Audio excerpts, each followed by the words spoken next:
Hello friends, welcome to my YouTube channel law and orders में।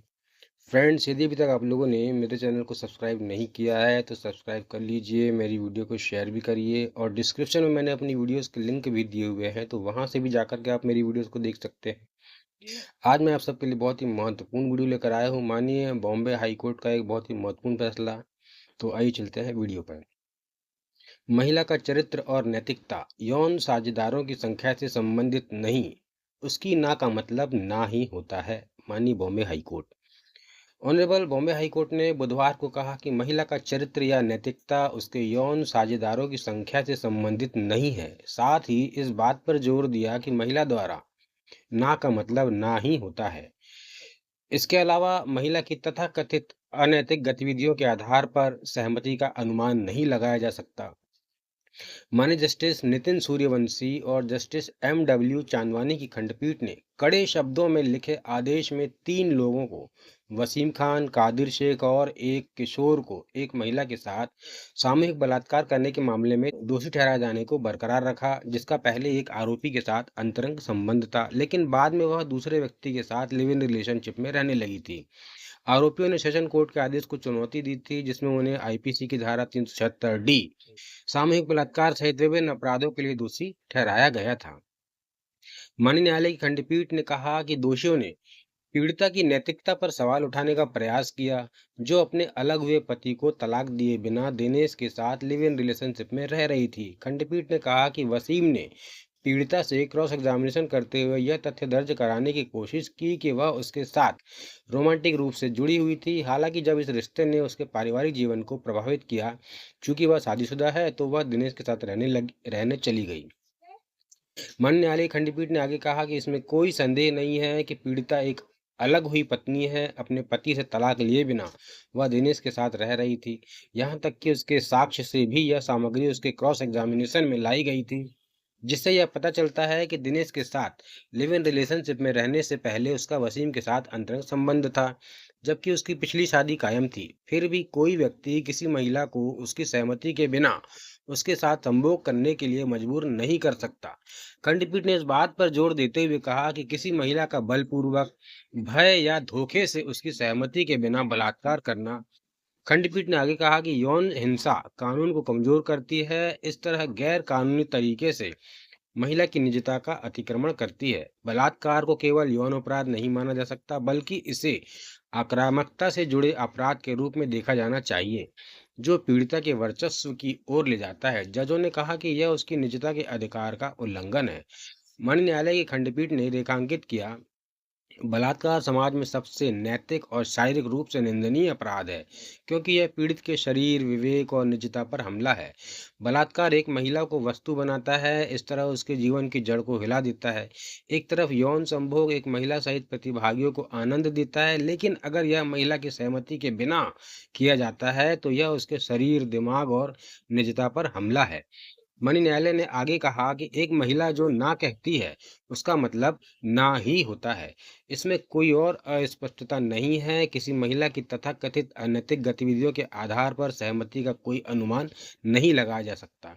माननीय जजों ने स्पष्ट किया, इसलिए भले ही पीड़िता और वसीम के बीच पहले भी संबंध रहे हों, लेकिन अगर वह उसके और उसके साथी कादिर तथा कानून का उल्लंघन करने वाले किशोर के साथ यौन संबंध बनाने के लिए तैयार नहीं थी, तो उसकी सहमति के बिना कोई भी कार्य आईपीसी की धारा 375 के तहत अपराध माना जाएगा। जजों ने कहा, एक महिला जो किसी विशेष अवसर पर किसी पुरुष के साथ यौन गतिविधियों के लिए सहमति देती है, वह स्वतः ही अन्य सभी अवसरों पर उसी पुरुष के साथ यौन गतिविधि के लिए सहमति नहीं देती। भारतीय साक्ष्य अधिनियम की धारा 53 ए के मद्देनजर एक महिला का चरित्र या नैतिकता उसके यौन साझेदारों की संख्या से संबंधित नहीं है।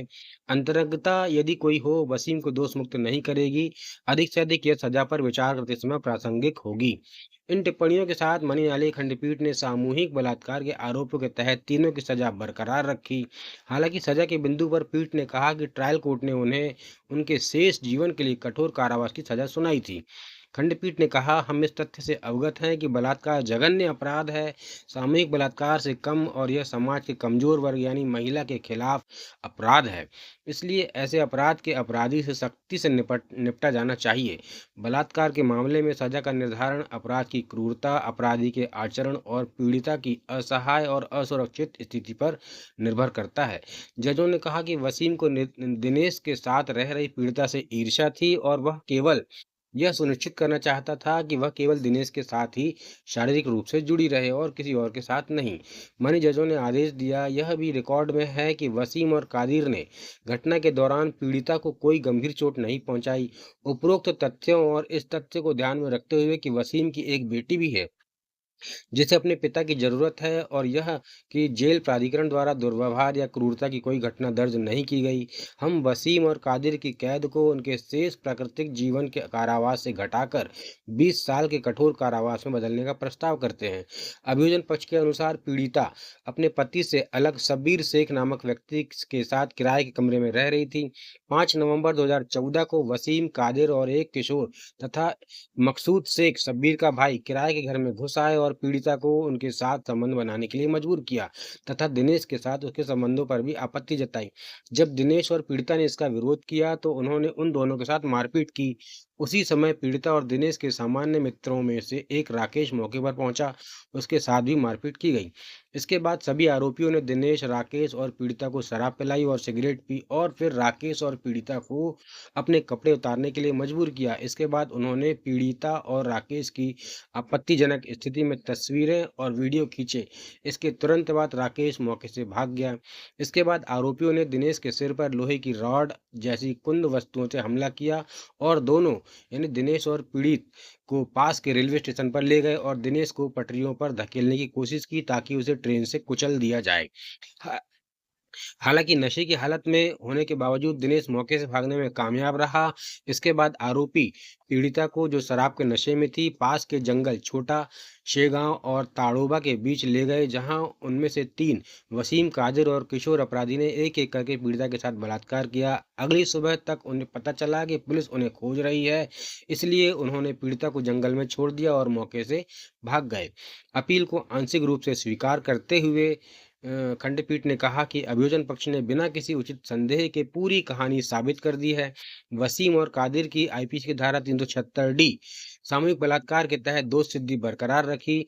हालांकि इसने उनकी सजा को उनके शेष प्राकृतिक जीवन के लिए कठोर कारावास से घटाकर ट्रायल कोर्ट द्वारा लगाए गए जुर्माने के साथ 20 साल के कठोर कारावास में बदल दिया।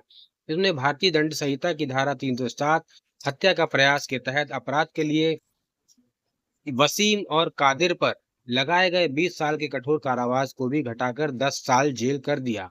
केस का टाइटल है मकसूद शेख वर्सेस महाराष्ट्र राज्य आपराधिक अपील 336/2016 और बैच। तो ये था बहुत ही महत्वपूर्ण बॉम्बे हाई कोर्ट का जजमेंट, जिसमें कहा कि महिला यदि ना कहती है तो उसका मतलब ना ही होता है। तो मेरे चैनल को सब्सक्राइब करिए। धन्यवाद।